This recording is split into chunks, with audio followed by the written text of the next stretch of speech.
So this will either break, run to the upside, or pop its head through, then get slammed, pull back. Or you guys know long candle means you're bullish, or candle breaks through with a secondary candle, bullish. There's all your setups. And when in doubt, Jimmy's favorite, straddle.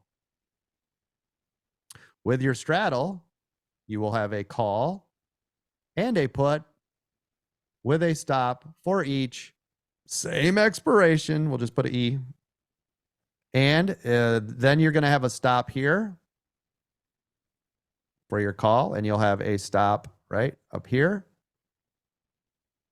right, for your put or wherever you want it, right? I'm just kind of showing you guys what it looks like. This is what it would look like. Now you're set up for success both ways.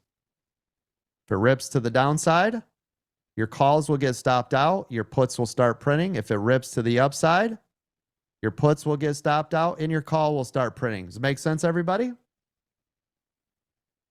Yeah, coach, it does. Yep. That is a perfect